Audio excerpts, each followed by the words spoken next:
barundi kazi kurisha abana bana ishure murazi ko ariyo soko y'iterambere. Mr. Bino Beef for peace. African time. Imisi abanyeshure benshi bari yaraje gucira hagati amashure yabo yo birababaje kubona abana bato baheba amashure abavyeyi babo barorera.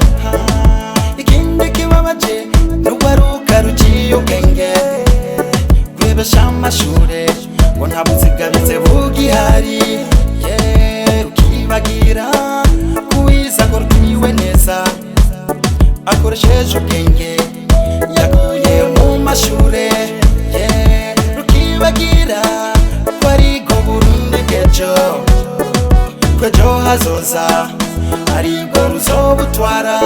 Waruka namwebwe bana bato muze dukunda ishure iryo kazoza kacu, uwize ningira akamaro mu gihugu ku mutumba wiwe no mu muryango wiwe, atabize ntaterambere mu gihugu cyacu.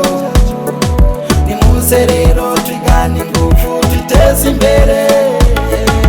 Reka amayishure reka amayishure ndaribwira batarizi barifata minene umukuye b'amashure yabuzima suga bize gusa jia murihenda abagenzi ja kubaza barihevye bararira bakicuza barababajwe n'icatumye bariheba. Ibuzi muji buntu abategetsi bose baciye kunebera ishure, abigisha baciye kunebera ishure, abaganga baciye kunebera ishure, abacamanza baciye kunebera ishure, abajeje umutekano baciye kunebera ishure, abanyanyuzi baciye kunebera ishure, abaririmbyi twaciye kunebera ishure, abajurnaliste baciye kunebera ishure, Mr. Bino Beef yaciye kunebera ishure. Ituki mwebwe none mutifuza kuba mwabo mpejeje kuvuga gira ingufu mwige bagenzi nimumviriza amajambo y'abananiwe kwiga bitwa jiji ubushomeri.